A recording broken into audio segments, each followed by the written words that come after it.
James Thomas, it is the weekend again. We got some movies coming up. Jake Kelly, Now You See Me, Now You Don't. And he likes that. And right behind that, we're going to have The Running Man. So let's get started with Jake Kelly. Tony got a chance to actually go on the junket. That was cool. First of all, tell us about Jake Kelly. Then tell us a little bit about the junket.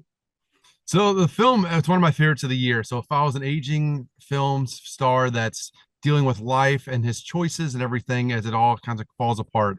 Starring an amazing George Clooney, Adam Sandler, Laura Dern. It's just a beautifully written screenplay that will affect you. It's all about the industry and the jobs in the industry, but it really, the message at its heart really just resonates with anybody. I found myself deeply connected to the film.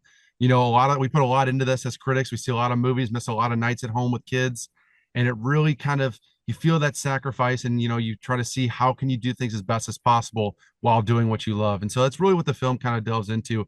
But there's some beautiful dialogue here, some amazing one liners, and it's just an overall, it's a really fun movie. It's entertaining, it's witty, and it's honestly one of my favorite movies of the year. What would you give it, rating wise? I give it a 5 out of 5. I think the majority of people are going to be closer to 4, 4.5. But for me, like I said, I not only did I enjoy it, was entertained by it. I thought the cast was fantastic, but the writing of it and just how much I was able to connect to the story itself is what really pushed it to that 5 out of 5 for me. It felt very personal, but even though it had nothing to do with the entertainment industry that I'm not a part of, but it just was one of those movies that I really, really enjoyed, and I hope people see this when it comes out, either in theaters this weekend or on Netflix December 5th. Wait a minute, you're a part of it. You're a movie critic. Come on, don't even say you're not a part of it. You are a part of the film industry as a movie critic. Remember that. Yeah. Don't give yourself, you ain't here, you up here. All right, so let's move on. Now you see me, now you don't. All right, so look, it's been 10 years since we've seen the Horsemen in action, and I'm happy to tell you they've still got it. For the fans of the first two films, it has the originals back. Woody Harrelson, Jesse Eisenberg, Dave Franco, Isla Fisher is back this time around, and they really just have that magic, that touch that really proves that magic is still magical. And what they do a great job with here is they inject some youthful energy with the new cast, Dominic Sessa, Ariana Greenblatt, and it really is just a fun movie. It doesn't reinvent the wheel or anything like that, and it doesn't need to.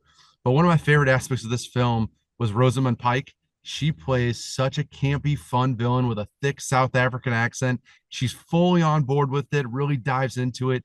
And as it's like I said, it's campy, but it works. It fits the tone. It's not overly serious. It knows what this film, the film knows what it is. It's very self-aware, but it's just a good time at the movie. So if you enjoyed those first two movies at all, I highly recommend it. Again, it's not reinventing the wheel. It's nothing like, it's not high quality cinema, but for what it was, it's very entertaining, and I got to give it a solid 3.5 out of 5.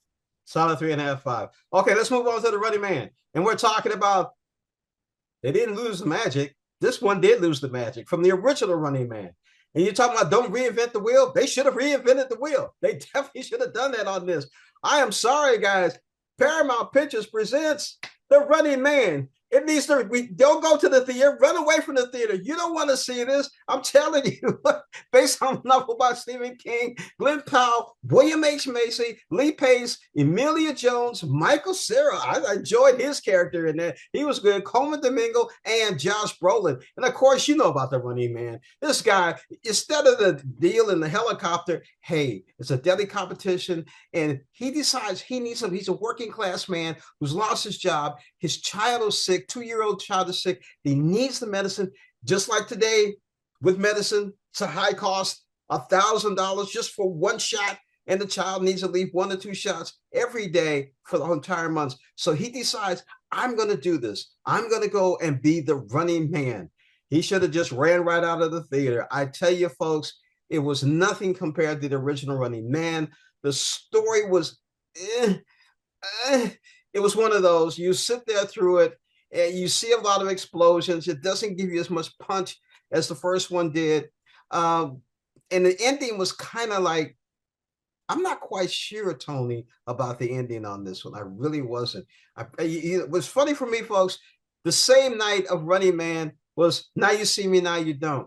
I guess I could have done Running Man and I could have said, I don't want to see you. I'm going to go see Now You See Me, Now You Don't. I should have seen it compared to what Tony just told me about it. So here we go. Running Man, I'm going to give it maybe a 3, maybe a 3. See it at your own risk. If you don't like it, do me a favor, get up and run out the theater as fast as you can. Folks, anyway, no matter what you're doing this weekend, don't sit at home and watch streaming. Go to the theaters. The magic is on the big screen. Now you see me, now you don't. Jay Kelly, that's the magical movies. Running Man, you can stay at home. All right, folks, we'll see you next week. Thank you for watching.